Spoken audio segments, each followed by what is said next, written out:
The 4 guidelines I use for organizing my kitchen are: number 1, my kitchen environment should be enjoyable to cook in. Number 2, every item, tool, and ingredient should have a defined space and be as visible as possible. Number 3, my most used items are easy to get to. And number 4, my storage solution should be simple and economical. By following this system, I have created a kitchen that is efficient for cooking and cleaning up, and most importantly, establishes an environment that I have a lot of fun cooking in. Today, I'm going to take you through my entire setup. Hey everyone, I'm Ethan, a home cooking nerd who likes to find better ways to cook and share them with all of you. So today we're going to cover my entire kitchen setup, from knives to pots and pans, spices. I'll let you guys look inside my fridge.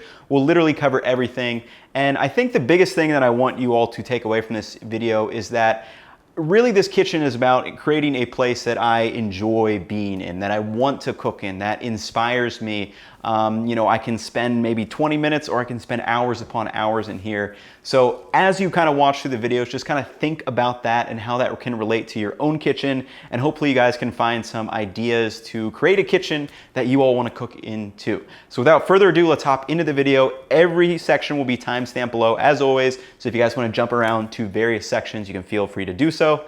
But let's dive in. In my kitchen, I have 2 sides: the counters with the sink and the counters with the stove. When I moved into this apartment, there was a 5-foot long area beneath the window, and this is where I've decided to put my movable kitchen island, which was primarily created to be the centerpiece for videos, as well as make more counter space for cooking. With my counters, I like to keep them completely clear other than small items that I use frequently, which are my thermometer, my scale, my dish drying mat, and my salt pig. For me, I want to walk into my kitchen and feel like I have this blank canvas to cook upon, because that's when I feel most at ease while cooking. When I moved into this apartment, the microwave was actually taking up the entire counter to the left of the sink, but since I only use a microwave like 2 to 3 times a week, it made 0 sense for me to actually have it out on the counter all the time, so I moved it back out to my living room. Still deciding on the shelving unit. Lastly, to the left of the stove, I set up a large booze block cutting board, and this stays out permanently and is probably where most of my prep work happens for small meals that I'm not filming. This is what I want my kitchen to look like after finishing cooking and cleaning each time.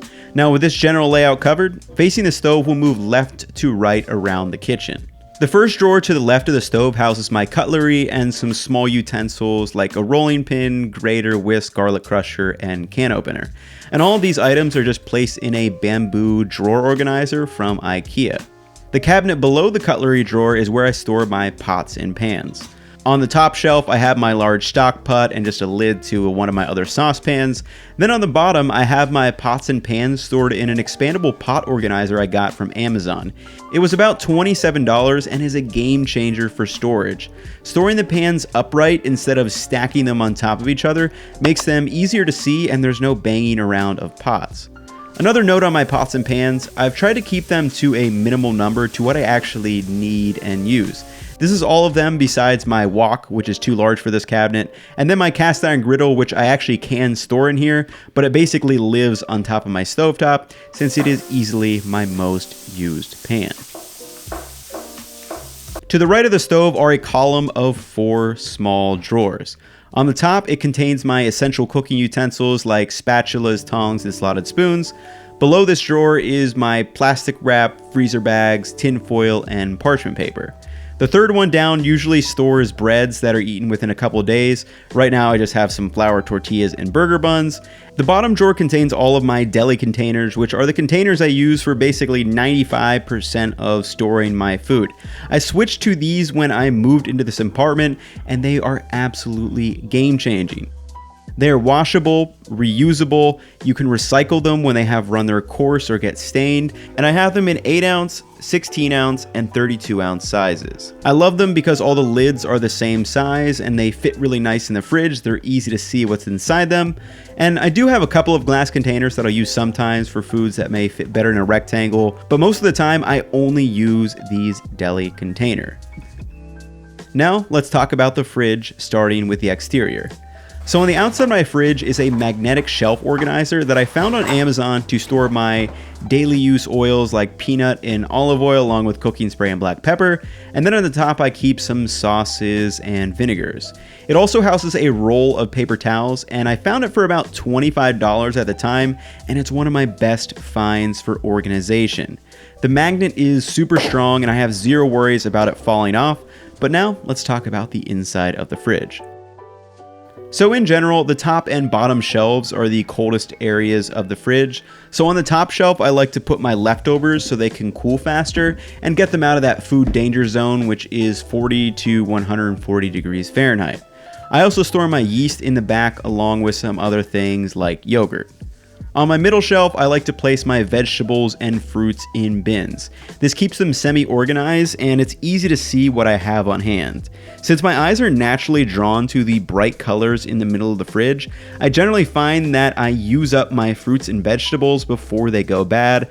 This is opposed to what I used to do, where I used to just chuck everything in a bin at the bottom and would end up with a bunch of bad vegetables by the end of the week. On the bottom shelf, I like to place items like drinks and my eggs or any overflow items, and then in the shelf drawer, I like to keep all my cheeses. In the large bottom drawers at the bottom of the fridge, I like to place my larger vegetables like carrots and lettuce, being sure not to overfill the drawer just so I can make sure I can see everything inside there. And then lastly, I place all my raw meats in the lower right drawer. Not only is this my coldest area, but if any drips happen, it's not going to contaminate any other food in the fridge, and it's easily cleaned up in the bin. Lastly, the fridge door is for all of my condiments, pickled items, and drinks. I try to keep them in a single row so none get tucked behind where I can't see them.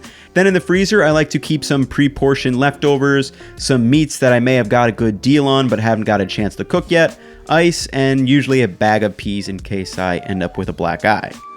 My big tips for the fridge are getting some storage bins like these to provide some separation and organization for your items instead of just keeping them in plastic bags from the grocery store. Also, making sure your raw meats are placed in a drawer like I do, or at least on a plate, are critical for reducing the risk for cross-contamination if something were to go bad. Swiveling to the sink side of the kitchen, we have the pantry, which is part in this cabinet and part of the lower cabinets to the right of the sink. Now, I used to stock up on a ton of stuff, but I've since kind of abandoned that approach so I can get better at actually using what I have. Typically, you'll see things like whole tomatoes, evaporated milk, plenty of pastas and various vinegars and other sauces.